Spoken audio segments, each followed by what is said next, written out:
Welcome to Global Perspectives. How does Africa fit into our understanding of the world? For answers, we turn to Dr. Abel Bartley, who directs the Pan-African Studies program at Clemson University. Global Perspectives with Pulitzer Prize-winning commentator John Bercia. Welcome to the show, Dr. Bartley. Thank you. Thank you so much for being here. Before we start talking about our subject, I'm curious as to how you became focused on Pan-African Studies. Did you wake up one morning when you were young and say, this is what I want to do, as opposed to becoming an engineer or a doctor or a diplomat? No, I started with my look at Africa in college at Florida State. When I was looking at African Americans, I began to realize that the perspective that people had on African Americans was directly related to how they looked at Africans. And so I wanted to find out more from the root how we became the fruit. And so I began to study Africa to find out why we did the things we did as African Americans. And what was the most compelling thing that you learned or came to understand, and how does that help you in trying to educate people about these issues today? The most important thing that I found out was that the African American history does not begin in slavery. Africa has a very long history, and Africa has a very important history that there are a lot of stories that have not been told. As a historian, what we do is we tell stories, and we can shape a person's self-image based upon what stories we tell them, what stories we don't tell them. And a lot of stories about Africa had not been told, and so that's why I became interested in Africa, because it helped tell the story better about African Americans. Reminds me of one of my professors in college at the very beginning, a long time ago, said to me, he said, John, you should take some courses on African history because there's so much there well before the transatlantic slavery experience. And I said, well, that sounds terrific. What do you recommend? And he said, well, my courses, of course. But I took them, and it was good advice, and it's information and perspective that has helped me ever since. But the average person doesn't have the opportunity to take those kinds of courses. And so what is the best way to educate, build awareness about these subjects among the general public? Well, I think there are a lot of resources now. The internet has made a big world much smaller, and so there are a lot of things you can do. But, there's so much. John Henry Clark is one of my heroes, and I read a lot of his stuff about Africa. But one of the things he said that was most interesting when he started the study of Africa, he was told, study English history. And because the English have so much relationship and so much correspondence with the Africans, that they have written a lot of the African history. And so that's one of my minor areas when I was getting my PhD was English history, because they have such an understanding because their experience with colonial African history.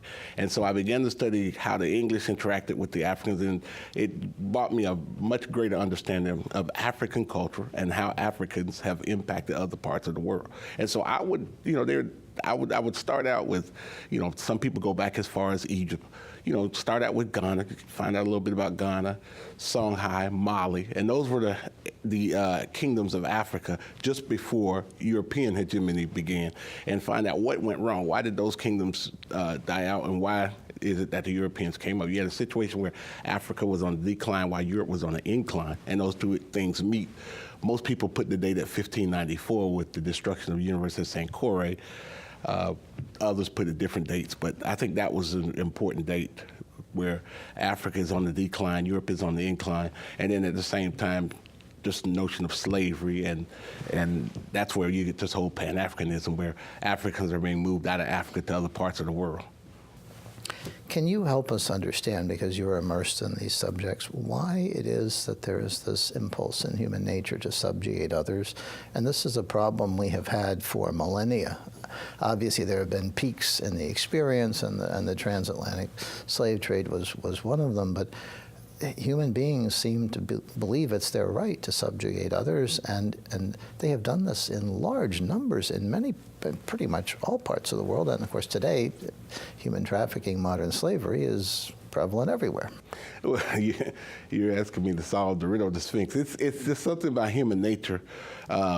Some of it is economic, some of it is racial and cultural. There's this idea that, I have to take care of myself. I have to have the most of the resources and then give to everybody else the less of the resources. And so there's just this nature when you have two cultures. Sometimes you call it racism, sometimes you call it ethnocentrism, whatever it is, but people tend to think it's more important that my culture survives as opposed to other cultures survive. And any culture that's a challenge to your culture, then you begin to see it as a threat. And so that it's a historical fact that you constantly have these cultures. Instead of exchanging culture, you have one culture trying to dominate another culture. And it's something that's just part of human nature. And culture is such a strong force. It's one of the most enduring components of life and international activity. And I think, and you're right. Cultures always want to dominate others because they naturally think that theirs is better. But how do you bridge these misunderstandings? Especially, you teach in other parts of the world, including China. It's hard enough to explain all of this to people in the United States, but when you go to China, for example, I'm guessing there are even more barriers to understanding how all of this fits together. What is your approach there, and how are your thoughts received by your students? Well, first of all, you have to have an appreciation of another person's culture, and they have to have an appreciation of your culture. Second of all, they have to have an appreciation of the fact that you know something that they don't know. If you build a better mousetrap, they say the world will come to your door. So once they find out that there are things that I know that I can teach them, then they give me the opportunity to give them information that they can use to improve their society and improve their situation. And so, you mentioned China. I went to China this summer, spent 5 weeks teaching in China. Some of the best students, some students from Yale, some students from Harvard, some students from Brown, some students from Stanford. These are, top-notch Chinese students who, set the bar in other places. But they recognize the fact that they did not have a complete understanding of the world. They did not have a complete understanding of how other areas fit in their story. And so they allowed me to fill in the gaps in their knowledge. And one of the things we talked about quite a bit was this whole notion of nationhood and the idea of the state. The state, when you study international relations, you know that the state is the bad thing, the nation is the good thing. And so we talked about how the state wants to dominate, the state wants to control, the nation wants to encourage people and become part, build a nation, but the state needs to dominate. And so we talked about that and how it works in China, how it works in the United States. At the time there was a crisis going on with North Korea. We talked about even with North Korea and South Korea, how these notions of the state, the fact that one of the things, one of the best lessons we had was talking about the Korean people are one people. They're the same. You could not tell the difference between a North Korean and a South Korean if they were phenotypically, but because they're in different states, they're willing to kill each other. And I was saying that's part of the problem. We have this loyalty to the state, which then makes us do things that under normal circumstances we would not do. And I said, so in Africa, you have the same loyalty to your culture, you have the same loyalty to your ethnicity, same loyalty, whatever. And so once you can break down those barriers and recognize we're all one people, it becomes easier to understand and to cooperate with each other. But does that, even in the best of circumstances, does that prevent one culture from trying to dominate others? I know in China, one of the favorite responses when you say, well, what about human rights or what about something else? They said, well, we embrace those, but with Chinese characteristics. That can be applied to anything. And so how does that work? Well, ethnocentrism, as I mentioned earlier, that fact that, that my rice is better than your rice and my water is colder than your water, that's just part of human nature where we tend to think the area that we grew up in and the way we do things is better than everyone else does. I'm from Jacksonville, Florida, and most people who know me know that I do a lot of bragging about Jacksonville, Florida, and so, that's part of this notion of the way I grew up, the way I saw the world is the best way of looking at the world. And when everybody has that attitude, then you see how it can cause problems because every place can't be the best place. And so you have this notion, the Chinese, even in China, they have different minority groups, and they're going out of their way to try and integrate them in and try and treat them fairly. But there's clearly a preference for one group over another group, and even the law can't block human nature. And so that's one of the issues that they're dealing with even in China. Same thing in Africa. You see this thing, now people don't like to use the word tribes or tribalism, but you see the same thing happen between different groups in Africa where there are disagreements. And the things that if you look at them, they're minor, but in the minds of the people, they're very important distinctions and differences that, sort of define them culturally. You mentioned Jacksonville, and you did some groundbreaking work in terms of race, politics, and society using Jacksonville as a case study.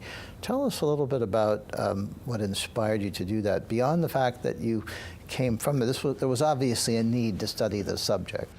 Well, one of the things that put me on Jacksonville as an area of study, George Tyndall. I met George Tyndall at a history conference. George Tyndall is a well-known Southern historian. I met him at a history conference, and I was reading a paper on Jacksonville, and he told me, he said, somebody needs to really do a study of Jacksonville.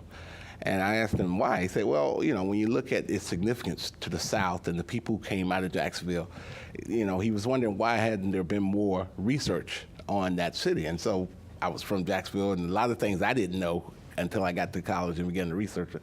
And so I began to take a look at it. I mean, when you talk about people like A. Philip Randolph came out of Jacksonville, and some of the, Zora Neale Hurston was educated there in Jacksonville, and those kinds of things, you begin to work, well, what makes Jacksonville such an important place where so many people came out of Jacksonville, James Weldon Johnson, those people.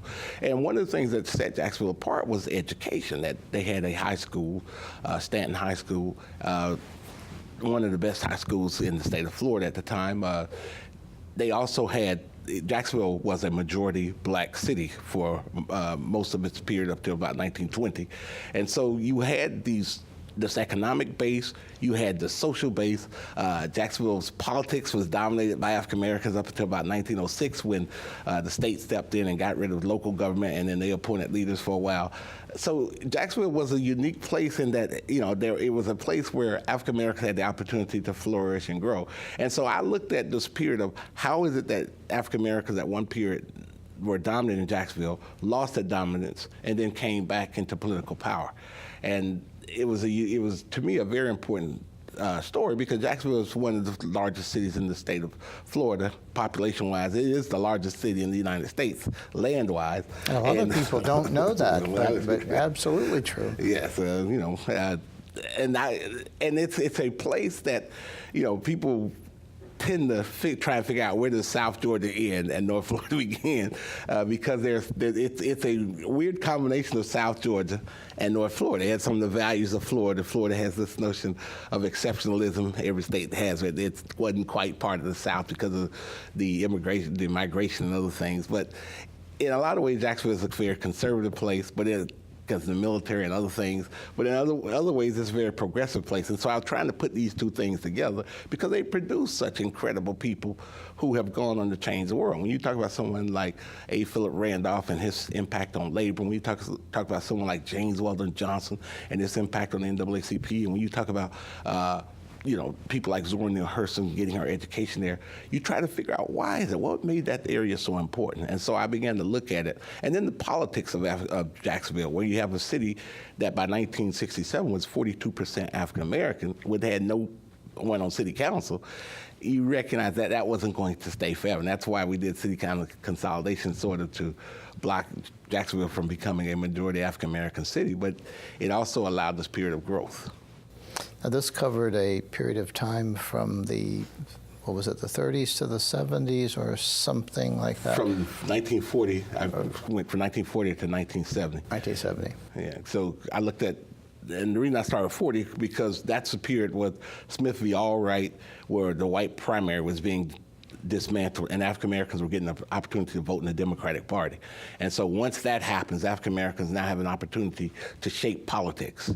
As long as they were Republicans, there was very little chance of them electing officials. Once you get Smith v. Allwright, then African Americans have the opportunity now to participate in the Democratic Party politics, and they get a chance to elect local officials. So I'm wondering, now a half a century close to half a century has passed since you, not since you did the research, but since this period occurred. And is it time for another look at Jacksonville and where it is relative to where it was before and the changes that have, is that something that you would entertain doing, or is that you have so much on your plate that's a project for somebody else? No, most definitely. I think it is definitely time. My latest book came out last year, and I looked at the integrating the public schools in Jacksonville, and it took, the original case was filed in 1960, but it wasn't until almost 2000 that the schools were declared integrated, and so I looked at what happened that 40-year period, and so there are a lot more stories to be told about Jacksonville. Jacksonville, it's a city that's huge, but African Americans make up about 28% of the population. With city-county consolidation, they sort of carved out several areas where African Americans will always be on the city council. At least there are majority African American districts where they can elect African Americans, but they also have elected 2 African Americans at large, which is important. And so I think that the politics of Jacksonville is very interesting. We've had an African American mayor. We had an African American sheriff lately. So I think that Jacksonville is an area that I think a great deal more study could be done on it, and I encourage people. I'm looking at a couple of things myself. I want to look at civil rights and the impact of civil rights on Jacksonville, because there were some riots and some other things that occurred in Jacksonville that sort of shaped Florida politics. Also, our 1964 our mayor Hayden Burns was elected governor, but he utilized the urban disturbances in his city to sort of galvanize white conservative votes. And I want to look at that and do some more research on that. So you left Jacksonville and you made your way around the country to various places as you built up your education credentials, and you first went to, was it Ohio or The University of Akron. I spent 10 years at the University of Akron. While at University of Akron, I had opportunity. I took over. They had what they call a Black Studies or African American Studies program, and one of the things I told them was, you don't want to educate kids for last year. You want to educate them for next year. And so I said we need to expand this idea, and let's not just look at African Americans, but look at Africans as a whole and bring African Americans as part of it. And so we developed what was called the Pan-African Studies program. They gave me a little money, and we set up what was called the Pan-African Center for Community Studies also, where we began to look at the impact of African Americans on different areas, urban areas. And I did that I was there for 10 years from 1994 to 2004. Where is the field, whether you call it Pan-African Studies or something else? Like many area studies programs, the field suffered after the end of the Cold War because there was a perceived need for something else, but not area studies, which to me was very strange because the world was as important after the end of the Cold War as it was before, and understanding it and its complexities to me became even more important because there was a chance for the world to evolve differently rather than being controlled by 2 ideological camps. Yeah, I was very excited, and not to bring politics in, but for 8 years, we emphasized this notion of globalization and how we were part of a global community. And so area studies became very important because we need to understand all the people who were part of this globe.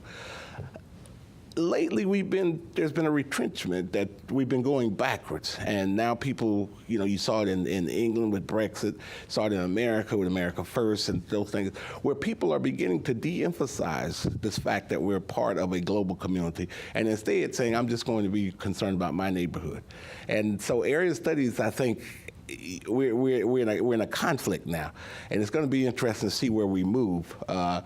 More and more students are beginning to recognize that they're part of a global community. That's why so many more schools are encouraging students to study abroad, because they recognize we're in an international market, we're in an international community, and if all you know is your neighborhood, how do you sell to the rest of the community? And so that's part of the thing that I think is going to push us forward. The only problem, the problem I see is that I hope we don't not let things like racism and ethnicity and those type of things divide us. Race, religion, those type of things, those will continue to be the issues that will separate us and will keep us fighting and arguing amongst each other and might close off the opportunity to learn more from each other.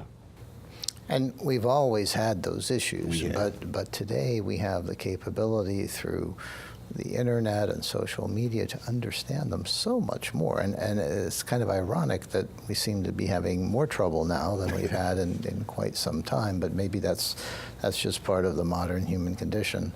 Well, the internet can be used as a tool to improve society or used as a tool to make society worse. And I think that you've seen a lot of different people who've used the internet for evil purposes. And they built communities and things. You saw what happened in Charlottesville and other things, where they can use the internet to galvanize people who were sort of on the fringes. And so instead of building communities, they're building walls. And you know, they're spreading all kinds of ideas about different people. And so, as I mentioned earlier, the internet can either be a tool to improve society or a tool to divide society. You go out and speak a lot in this country and other countries, and oftentimes you are invited, so presumably you're speaking to an audience that's interested in what you have to say. But what if there's a person in the audience who stands up and is part of that fringe and who asks you something that's really challenging or provocative or disruptive? How do you handle a situation like that? Well, that has happened once or twice. And one of the things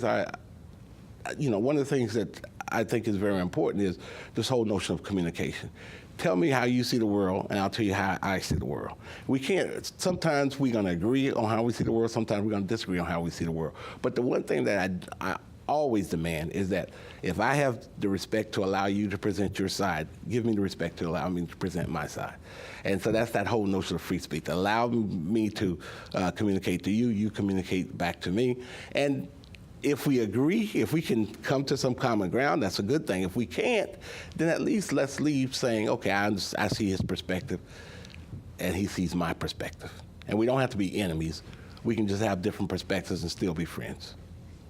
Well, a very refreshing approach, and unfortunately not enough people embrace it. But what do you see going forward? I like the fact that you're very cognizant of what's happened in the past. You know the details, you know the players, the issues, but we can't just look backward. We have to be looking forward. And to be forward-looking, what are a couple of things you would recommend to others who would want to impart these capabilities, this information, this background to listeners? Well, there are several things, and you know, I mentioned Africa. One of the things, knowledge is a very powerful tool. And I have some students who are business students who take my Pan-African Studies classes. And one of the things I tell them is when you're in business school, what you're looking at are markets. And if you look at Africa, Africa has one of the youngest populations in the world. They have natural resources in Africa that they don't have anywhere else in the world. Their cell phone could not work without the resources that they have in Africa. So you got a young population, you have natural resources. If you're looking for a market, Africa is the place to go. Most people get their training in the market of yesterday instead of looking for the market of the future. And I think, you know, when I was in Africa, one of the things I noticed was how many Chinese people were there trying to engage the Africans in commerce and trade, because the Chinese recognize if we can control those natural resources, we can control the economy. And that's one of the things I would encourage anyone to do is look at the market. Where are we going to be tomorrow, and be future oriented, so that you know you can be part of trends that are moving forward instead of trends that are moving backwards. We're coming to the end of our conversation, unfortunately, but where are you going to be tomorrow? Is there a country, a region where you will be focusing your attention and spreading your messages? Well, I will be back. I teach. So I'll be teaching. I got a couple of things set up. I will be at a conference in Jackson, Mississippi, in February, and I got another conference in March that I'll be attending. But what I'm going to be talking about is, again, politics. I think politics and this whole notion of how politics can be used to either divide us or unite us are the subjects that I'm going to be concentrating on. International politics, in particular, looking at, China is about to reelect their leader, and Xi and his idea of the Silk Road, and his emphasis on communism. What are the things that we can work together on to build this world and make this world a better place, as opposed to things that we can't work on that are dividing us? And those are things that I'm going to be emphasizing in the next few years as I speak. I think that the world is getting smaller, but for whatever reason, people are not thinking big. Well, hopefully they'll think bigger. And did I hear there's another book in the works? I'm working on a couple of manuscripts now. One of the things I want to work on is I want to do a biography of a boxer. I've been doing preliminary background information on a boxer from Florida, a guy named Roy Jones Jr. I've been trying to get some contact information on him, do stuff on him. But the other thing I'm looking at is I want to do civil rights in Jacksonville. I want to look at Jacksonville as a model for a civil building organizational movement to change the city. That's one of the things I'm going to be concentrating on also. Good. Well, I sense there's another show potentially in the future for us as well. But thank you so much for joining us today, Dr. Bartley. Thank you for inviting me. And thank you. For Global Perspectives, I'm John Bercia. We'll see you next time.